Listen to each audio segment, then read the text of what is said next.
Mulane kula dalam hal ini anti Wahabi. Dalam hal ini kula nu rapati seneng ziarah kubur.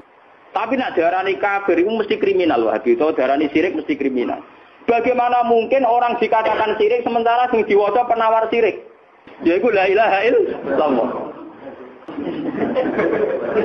Lho paling mestine wong ziarah kubur sing gecek-gecek muni la ilaha mbok aja dihukumi syirik. Ya hukumi wong nganggur ta apa nek wong prestasi ta. Aja hukumi napa? Ndak mungkin kan vonis syirik itu tetap halal kufar. Karena dulu orang-orang kafir nyembah berhala Lata Uzza, nyembah kuburan. Lah saiki wong Islam ra ngarah nyembah kuburan, wong diwaca penawar syirik. Bagaimana orang divonis syirik sementara sing dilapatno kalimatut tauhid. Mbok Wahabi yo mikir to. Sing dilapatno kalimatut tauhid, kok dilakoni syirik ku piye? Bismillahirrahmanirrahim. Ini syubhat tentang la ilaha illallah. Memang tidak salah orang yang kafir berpuluh-puluh tahun dengan kalimat la ilaha illallah dia bersyahadat, maka dia menjadi Islam.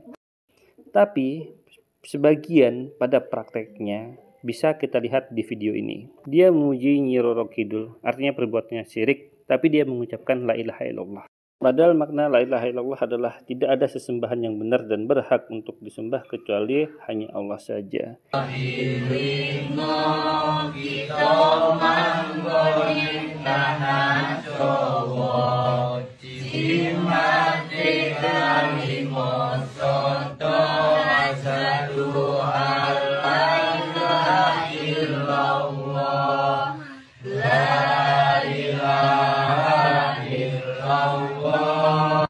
Oke, catatan kedua, orang yang 70 tahun beribadah itu hanya dalam waktu sekejap hitungan detik. Kalau dia berbuat syirik dan dia mati tidak bertobat, maka seluruh amalnya batal karena perbuatan syiriknya itu.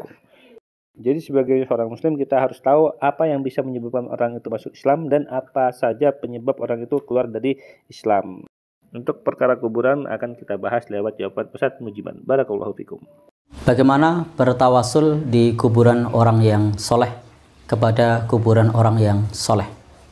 Kalau yang dimaksud adalah kita ziarah kubur, maka ziarah kubur itu dianjurkan. Kalau yang dimaksud mendoakan orang yang meninggal dunia, maka mendoakan orang yang meninggal dunia itu dianjurkan. Kalau yang dimaksud adalah sholat jenazah, maka sholat jenazah itu dianjurkan.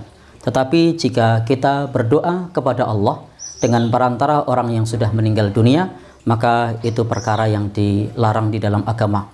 Demikian pula Nabi bersabda, idza sa'alta fas'alillah wa idza sta'anta fasta'in billah. Kalau engkau minta, mintalah kepada Allah. Kalau minta tolong, minta tolonglah kepada Allah. Sehingga kita ketika berdoa langsung saja berdoa kepada Allah, tidak perlu pakai perantara orang soleh yang sudah meninggal dunia. Kalau mau pakai perantara, pakailah orang soleh yang masih hidup untuk mendoakan kita. Jadi sudah menjawab sekali ya jawaban dari Ustadz Mujiman ini terhadap pernyataannya Gus Baha. Mungkin karena Gus Baha itu jarang ke kuburan ya, yang seperti beliau bilang, dan dia juga mungkin enggak mau ambil pusing atau beliau itu menutup mata ya terhadap praktek-praktek orang yang ada di kuburan.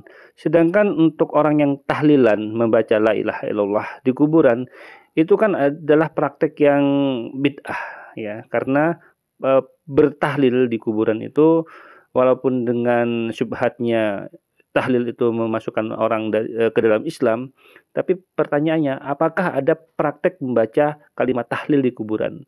Nah, ini yang kita ingkari. Jadi amaliyah tersebut yang kita ingkari atau tidak sesuai daripada contoh dari Nabi Shallallahu Alaihi Wasallam.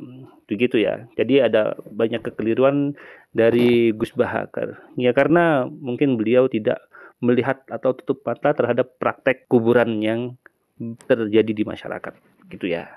Belum lagi kalau kita lihat orang yang la ilaha illallah, la ilaha illallah, sampai jingkrak-jingkrak, itu kan nggak ada adabnya berzikir kepada Allah yang seperti itu. Mana ada ya di kalangan sahabat yang mempraktekkan tahlilan yang seperti itu, nggak ada. Jadi zikirnya itu adalah zikir yang sendiri-sendiri, ya kan? Kita dawamkan untuk diri kita masing-masing, bukan berzikir berjamaah dipimpin satu komando lalu dilakukan di kuburan, ya. Itu kan nggak ada, ya. Jadi mencampur adukan ajaran-ajaran entah dari mana asalnya, ya, itu yang kita ingkari. Barakallahu fikum. Jadi syaitan itu punya cara menyesatkan manusia secara massal walaupun jangka panjang. Mungkin generasi ini belum kena, generasi setelahnya bisa kena gitu.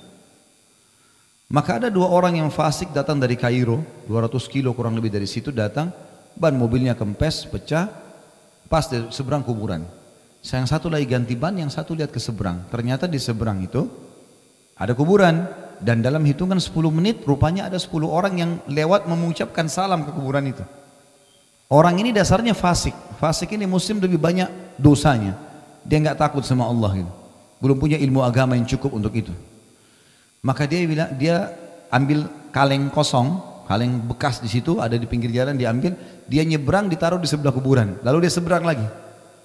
Dilihat sama dia dari jauh, dipantau 10 menit kemudian. Ternyata dari 8 orang yang lewat ada 2 taruh duit. Dia bilang sama temannya ada proyek nih. Dia pergi ke toko bangunan sama temannya, beli keramik, beli pagar, diubah tuh kuburan, dikemas dengan sebagus mungkin. Sampai sekarang terkenal tuh di Mesir.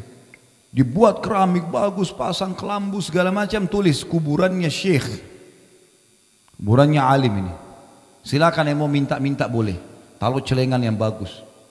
Mereka pantau dari jauh. Malam begitu dibuka, kotak amalnya penuh. Sekarang, ini bukan sekarang ya.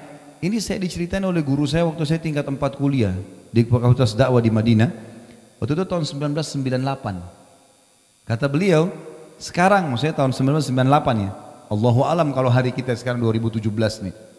Tapi yang jelas pada saat itu, dosen saya Dr. Fahad Suhaimi hafidahullah, beliau mengatakan, pada saat itu ya, sudah dibangun masjid untuk kapasitas 1000 orang, kuburan tengah-tengah, masjid dibuat. Dan setiap hari orang berbuat kemusyrikan, tawaf di kuburan itu, minta-minta, taruh air, ambil tanahnya, paketnya sudah ada itu. Paket kuburan selalu sama itu ya, jual tanah, taruh air, ya, minta-minta, sudah satu paket. Yang tadinya untuk Allah dialihkan ke situ tuh. Padahal batu itu tidak ada gunanya sama sekali. Maka dia bilang, dan kotak amalnya itu bisa mencapai 1 juta jenih. Kalau kita sekarang mungkin bisa 3 miliar. Dari kotak amal, dia hidup dari situ. Dia tidak peduli orang ribuan mau sesat, yang penting saya dapat duit. Dan umumnya lokasi syirik ini sebabnya. Ujung-ujungnya duit. Duit semua ini. Kalau kita lihat, duit semuanya. Jadi pasar di sekitar kuburan, orang transaksi, udah jadi apa? Jadikan sebagai tradisi. Belum lagi syaitan banyak menghiasi mereka, banyak pengakuan-pengakuan mereka. Oh, di kuburan orang soleh ini pernah saya lihat penampakan orang pakai imamah putih, memberikan wasiat begini dan begini. Rasulullah nggak pernah nampakin dirinya kepada para sahabat setelah mati. Ada yang lebih baik daripada Rasulullah? Pakai akal sehat Bapak Ibu sekalian. Masalahnya kita banyak ditipu gara-gara itu. Duit semuanya. Ujung-ujungnya kasih duit. Nah, ini bahaya sekali, ini nggak boleh, perbuatan syirik.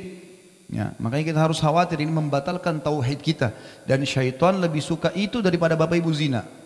Zina haram, tapi itu lebih disuka karena ini bisa langsung selesai, ini senjata pamungkas buat syirik, maka bisa kufur, gitu kan? Bahaya sekali. Ya, jadi harusnya kita hati-hati. Ini banyak fenomena-fenomenanya terjadi begitu.